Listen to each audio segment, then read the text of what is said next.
বিগে মেথডে যাওয়ার আগে আমরা দেখ এখনো পর্যন্ত সিমপ্লেক্স মেথডে যে ধরনের প্রবলেমগুলো করেছি, ঠিক আছে, সেই ধরনের প্রবলেমগুলোতে সবই কিন্তু এই less or equal to type কনস্ট্যান্টগুলো ছিল। কিন্তু যখন মনে কর কোন একটা এলপিবিতে গেটার ইকুয়াল টু কনস্ট্যান্ট থাকবে, বা মনে কর যদি ইকুয়াল টু টাইপ থাকে, ঠিক আছে, মনে কর suppose x1 plus 2x2 minus x3 গেটার equal two মনে কর 5 দিল, আর x1 plus x2 is equal to মনে কর 2 দেওয়া থাকলো। এই ধরনের যদি কনস্ট্যান্ট থাকে, তাহলে সেই কনস্ট্যান্ট গুলোকে আমরা যখন স্ট্যান্ডার্ড ফর্মে নিয়ে এসে, ঠিক আছে, যখন সিমপ্লেক্স মেথডে সলভ করব, তখন সেটা কিভাবে করব না দেখ, এখনো পর্যন্ত আমরা যখন সিমপ্লেক্স টেবিলের অঙ্কগুলো করেছি, যদি ভালো করে খেয়াল করে দেখিস, তাহলে স্ল্যাগ ভেরিয়েবল গুলো যখন ইন্ট্রোডিউস করতাম, ঠিক আছে, স্ল্যাগ ভেরিয়েবল গুলো ইন্ট্রোডিউস করার পর, অর্থাৎ সাপোজ মনে কর যদি x4 x5 আর x6 কোন একটা এলপিবির ক্ষেত্রে সাপোজ যদি এই তিনটে স্ল্যাগ ভেরিয়েবল হয়, তাহলে সেই স্ল্যাগ ভেরিয়েবল গুলোর করেসপন্ডিং এ টেবিলেতে আমরা যেটা পেতাম সেটা কিন্তু একটা আইডেন্টিটি ম্যাট্রিক্স আসতো। খেয়াল করে দেখেছিস কিনা জানি না, যে কোনো সিমপ্লেক্স টেবিলের অঙ্ক এখনো পর্যন্ত যা করেছিস, তার মানে কি না, তার মানে জিনিসটা আসতো শেষ ঘরটা একদম একদম ফার্স্ট টেবিলের প্রথম ঘর, শেষ তিনটে ঘর এরকম আসতো, দেখবি 1 0 0 0 1 0 0 0 1 এরকম আইডেন্টিটি ম্যাট্রিক্স পেতিস দেখবি। এবার এখন প্রশ্ন আসছে, যদি গেটার ইকুয়াল টু টাইপ বা ইকুয়াল টু টাইপ থাকে, তাহলে সিমপ্লেক্স মেথডে সলভ করতে গেলে অনেক রকম অসুবিধা আসবে, ঠিক আছে। সেই অসুবিধাটা কি কি আসবে সেটা এখানে বলবো, এবং সেই অসুবিধাটা দূর করার জন্য তোকে এখানে কিন্তু আরেকটা নতুন ভেরিয়েবল ইন্ট্রোডিউস করতে হবে,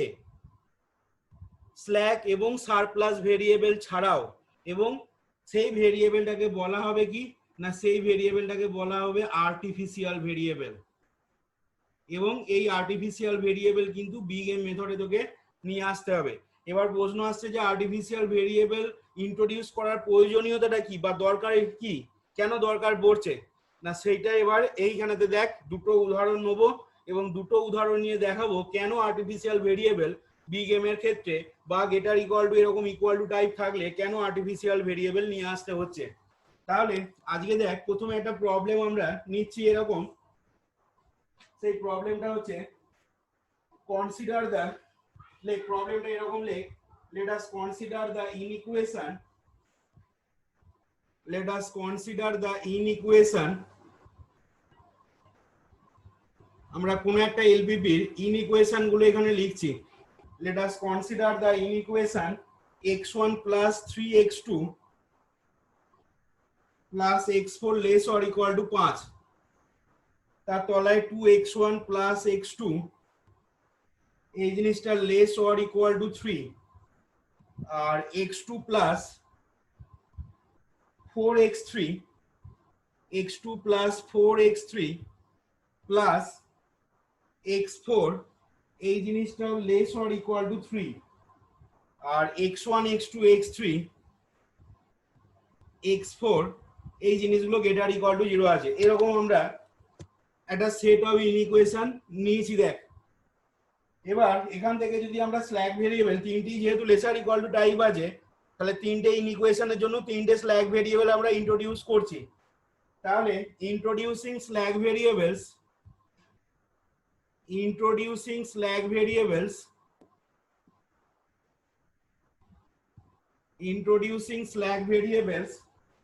কি কি নেব না, x5 x6 x7 into the above we get, তাহলে সেক্ষেত্রে কি আসবে, into the above we get। এটা কিন্তু আবারও বলছি কোন একটা এলপিপি সেটা কনস্ট্যান্ট গুলো এরকম দেওয়া আছে, ঠিক আছে, অবজেক্টিভ ফাংশনটা শুধু আমি মাথার উপর লিখিনি, into the above we get। তাহলে সেক্ষেত্রে কি হবে না, সেক্ষেত্রে যেটা পাবো x1 plus 3x2 plus x3 টা যেহেতু নেই 0.x3 লিখে নিলাম, প্লাস x4 প্লাস কি হবে না x5 plus 0.x6 plus 0.x7 is equal to 5। এরপরে কি লিখবো না 2x1 প্লাস x2, x3 নেই এখানে, তাহলে প্লাস 0.x3 প্লাস x4 ও নেই, 0.x4 প্লাস x5 ও নেই, তাহলে কি হবে 0.x5 প্লাস আর কি হবে x6 plus 0.x7 is equal to 3। তার তলায় হবে x2, x1 টা নেই, x2 plus 4x3 plus x4 plus 0.x5 plus 0.x6 plus x7 is equal to 3। এরকম হবে যেখানে কি না, যেখানে xi গুলো গ্রেটার ইকুয়াল টু 0, যেখানে i is equal to 1 2 3 dot dot দিয়ে যাবে কত পর্যন্ত না 7 পর্যন্ত। দেখ তাহলে এখানে আমরা যখন টেবিলটা করব, ঠিক আছে, সেই টেবিলেতে যেটা ইনিশিয়াল বিএফএস আসবে, সেই ইনিশিয়াল বিএফএস টা কত আসবে,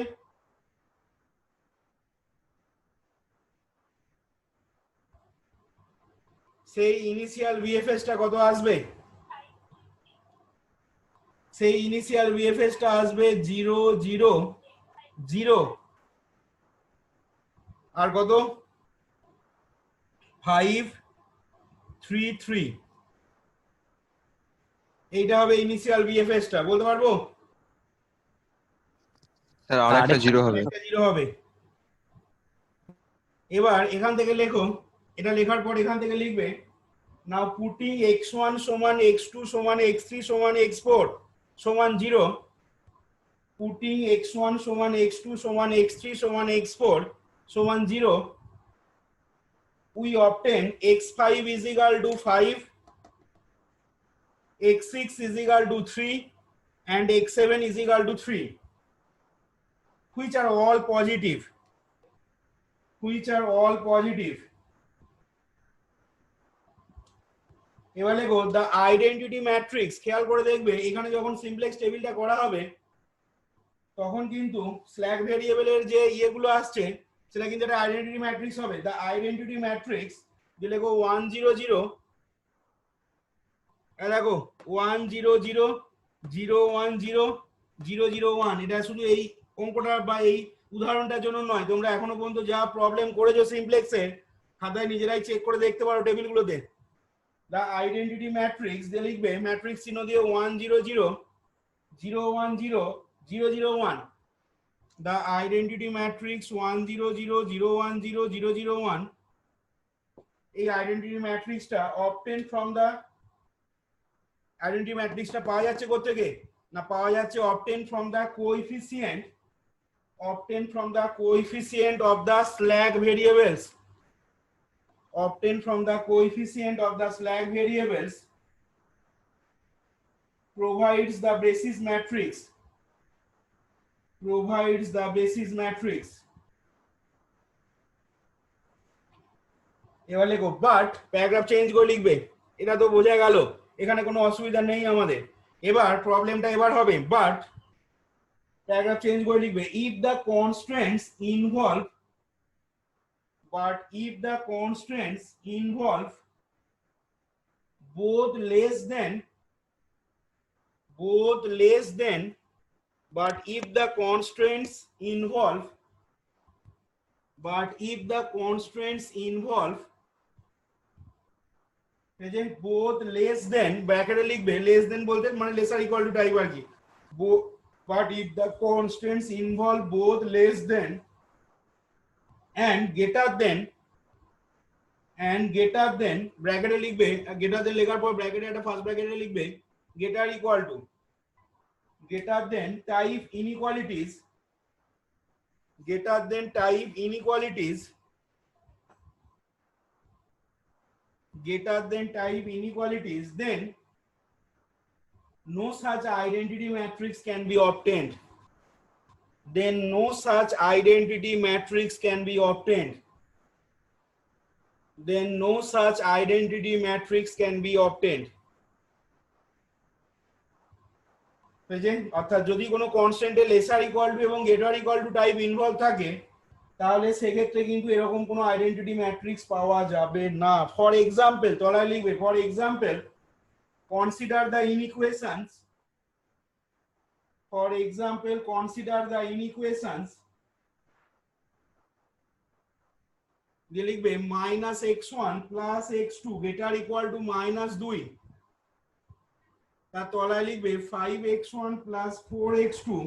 লেস অর ইকুয়াল টু 46, তার তলায় লিখবে 7x1 plus 2x2 greater equal to 32, আর x1 x2 greater equal to 0। এবার আমরা অলরেডি আগে বলেছিলাম যখন কোনো কনস্ট্যান্টে গ্রেটার ইকুয়াল টু টাইপ থাকে তাহলে সেই কনস্ট্যান্টে যখন স্ল্যাক ভেরিয়েবল সারপ্লাস ভেরিয়েবলের ডেফিনেশন বলা হয় তখন বলা হয়েছিল তখন এই গ্রেটার ইকুয়াল টু যে কনস্ট্যান্ট গুলো থাকে সেগুলোকে ইকুয়াল টু টাইপ করার জন্য কি করতে হয় না -1 কোএফিসিয়েন্ট নিয়ে একটা ভেরিয়েবল অ্যাড করতে হয়, এবং -1 কোএফিসিয়েন্ট নিয়ে যে ভেরিয়েবলটা অ্যাড করতে হয় সেটা কি আমরা সারপ্লাস ভেরিয়েবল বলেছিলাম। তাহলে এখান থেকে লিখবে we first rewrite this inequalities as, we first rewrite these inequalities as, আমরা প্রথমে এই ইনইকুয়ালিটিকে রিরাইট করে নিচ্ছি, we first rewrite these inequalities as, এখানে ডান দিকে কখনোই নেগেটিভ কোয়ান্টিটি থাকবে না, সিমপ্লেক্স বলো বিগ এম বলো বা এরপরে টু ফেজ যখন হবে সেই জন্য এই ইনইকুয়ালিটিটাকে টোটাল সিস্টেম অফ তোমার ইনইকুয়ালিটিটা বা টোটাল সিস্টেম অফ ইনইকুয়েশনটাকে আমরা রিরাইট করে এইভাবে লিখে নিচ্ছি x1 x2 less or equal to 2, 5x1 plus 4x2 lesser equal to 46, আর 7x1 plus 2x2 greater equal to 32। এটাকে রিরাইট করে লিখে নিলাম x1, x2 greater equal to 0। এরপরে আমরা ইন্ট্রোডিউসটা করব, লেখার পরে নাও ইন্ট্রোডিউসিং স্ল্যাক ভেরিয়েবল, দেখো প্রথমে দুটো less or equal to type আছে, তাহলে introducing the slack variable x3 and x4 and surplus variable x5, introducing the slack variable x3, x4 and surplus variable x5, এই যে we get, তাহলে বলো তো কি লিখতে পারবো সেক্ষেত্রে slack surplus variable ইন্ট্রোডিউস করে এই সিস্টেম অফ ইনইকুয়েশনটাকে কি লিখতে পারবো বলো, x1 minus x2 plus x3 সমান 2 প্লাস 0.x4 লিখে নিতে পারো, কোনো অসুবিধা নেই, 0.x4 প্লাস 0.x5, ঠিক আছে। আর কি হবে, আর কিছু হবে না। আচ্ছা এরপরে দেখো নেক্সট আসছি 5x1 প্লাস 4x2 প্লাস কত হবে x4, x3 স্ল্যাক ভেরিয়েবল প্রথমটা ইন্ট্রোডিউস করেছি, এটার জন্য আরেকটা স্ল্যাক ভেরিয়েবল x4 আনছি, সমান হচ্ছে 46, আর মাঝখানে এগুলো 0.x3 বা এটাকে 0.x5 করে লিখে নিতে পারো, না লিখলেও কোনো অসুবিধা নেই, জাস্ট তলায় তলায় লিখবে, এটা আগেও বলেছিলাম। 7x1 প্লাস 2x2, এটা কত হবে তাহলে 7x1 plus 2x2 plus 0.x3 এখানে লিখছি দেখো প্লাস 0.x4, আর কি লিখবো minus x5 is equal to 32, পাশে লিখে নেবে xi greater equal to 0, xi greater equal to 0 যেখানে i ইজ ইকুয়াল টু 1 2 3 4 5। এবার ভালো করে যদি খেয়াল করে দেখো কি দেখবে বা এখানে কি অসুবিধাটা আসছে, দেখো যদি আমরা x1 সমান 0 আর x2 সমান যদি 0 পুট করি তাহলে পাবো দেখো x3 ইজ ইকুয়াল টু 2, ভালো করে খেয়াল করবে x3 ইজ ইকুয়াল টু 2, এগুলোকে বাদ দিতে পারো। এর পরেরটা কত হবে x4 ইজ ইকুয়াল টু 46, এখান পর্যন্ত ঠিক আছে। এরপরই গন্ডগোলটা হবে x5 is equal to minus 32, তাহলে এই যে ইনিশিয়াল বিএফএস যেটা তুমি বলছো, ঠিক আছে আগের অঙ্কটার ক্ষেত্রে যেটা ইনিশিয়াল বিএফএস লিখছিলে এখানে তাহলে সেই অনুযায়ী কি হবে সলিউশনটা 0 0 2 46 মাইনাস 32 লিখতে পারবো এটা। তাহলে এখানে কি করে দেখি এই সলিউশনটা নন নেগেটিভিটি রেস্ট্রিকশন দেখো স্যাটিসফাই করছে না, সেই জন্য এইটা কিন্তু বেসিক ফিজিবল সলিউশনকে রিপ্রেজেন্ট করবে না। তাহলে প্রশ্ন আসছে যে তাহলে এই ধরনের ডিফিকাল্টি গুলোকে অ্যাভয়েড করব বা সলিউশন করব কিভাবে? না, তার উত্তর হচ্ছে এই ধরনের ডিফিকাল্টিকে অ্যাভয়েড করার জন্যই নতুন একটা ভেরিয়েবল এখানে তোমাকে ইন্ট্রোডিউস করতে হবে, এবং যে ভেরিয়েবলটাকে বলবো কি আর্টিফিশিয়াল ভেরিয়েবল। তাহলে এখান থেকে এবার লেখো, এটা লেখার পর লিখবে if we put x1 সমান 0, x2 সমান 0, then we get x3 সমান 2, কমা দিয়ে লিখবে x4 is equal to 46 and x5 সমান -32। এবার লেখো ফুল স্টপ দিয়ে since these solutions do not satisfy the non-negativity restriction, since these solutions do not satisfy the non-negativity restriction, these solutions do not satisfy the non-negativity restriction, comma দিয়ে লিখবে therefore they do not represent the basic feasible solution, therefore they do not represent the basic feasible solution, therefore they do not represent the basic feasible solution। এবার paragraph change করো, দিয়ে লেখো in order to avoid this difficulty, in order to avoid this difficulty, কমা দিয়ে লিখবে we introduce artificial variables, বুঝে কমা দিয়ে লিখবে one each with greater equal to, one each with greater equal to, greater equal to একটা কোডের মধ্যে রাখবে, one each with greater equal to or equal to, equal to টাকেও একটা সিঙ্গেল কোডের মধ্যে রাখবে। তার মানে যে সমস্ত ইনইকুয়েশনে গ্রেটার ইকুয়াল টু থাকবে বা কোনো ইকুয়েশন যদি ইকুয়াল টু চিহ্ন দিয়ে থাকে তাহলে সেইগুলোতে কিন্তু একটা করে আর্টিফিশিয়াল ভেরিয়েবল ইন্ট্রোডিউস করতে হবে। দেখো one each with greater equal to or equal to sign, sign এটাকে সিঙ্গেল কোটের মধ্যে রাখবে, sign to get equation in their simple forms, to get equations in their simple forms, to get equation in their simple forms and to get equations, ঠিক আছে, মানে ওই constant বা inequation গুলোকে ইকুয়েশন টাইপ করতে গেলে আমরা ওই গ্রেটার ইকুয়াল টু বা ইকুয়াল টু টাইপ থাকলে একটা করে আর্টিফিশিয়াল অ্যাড করব, সেটাই বলছি এখানে। One each with greater equal to বললাম or equal to sign to get equation in their simple forms and then we obtain an initial basic feasible solution, and then we obtain an initial basic feasible solution। এটা উদাহরণ নেব, হয়েছে, and then we obtain an initial basic feasible solution, full stop দেবে, এবং তারপরে আমরা কি করব না, তারপরে কিন্তু একটা তবেই আমরা ইনিশিয়াল বেসিক ফিজিবল সলিউশনটা পাবো আর্টিফিশিয়াল ভেরিয়েবল অ্যাড করার পর। এবার লেখো the vectors of the coefficient matrix, the vectors of the coefficient matrix associated with the artificial variables, the vectors of the coefficient matrix associated with the artificial variable are termed as artificial vectors, are termed as artificial vectors, TERMED। আবার repeat করছি লাইনটা, the vectors of the coefficient matrix associated with the artificial variables are termed as artificial vectors। তার মানে যে artificial ভেরিয়েবলটা তুমি add করবে সেই artificial vector, artificial ভেরিয়েবলের করসপন্ডিং এ যে ভেক্টরটা থাকবে সেই ভেক্টরটাকে বলা হবে আর্টিফিশিয়াল ভেক্টর। এবার লেখো এই কথাটা খুব ভাইটাল কথা, আন্ডারলাইন করবে কথাটা তলায়, the slack variables and the artificial variables, the slack variables and the artificial variables then provide the identity matrix, the slack variables and the artificial variables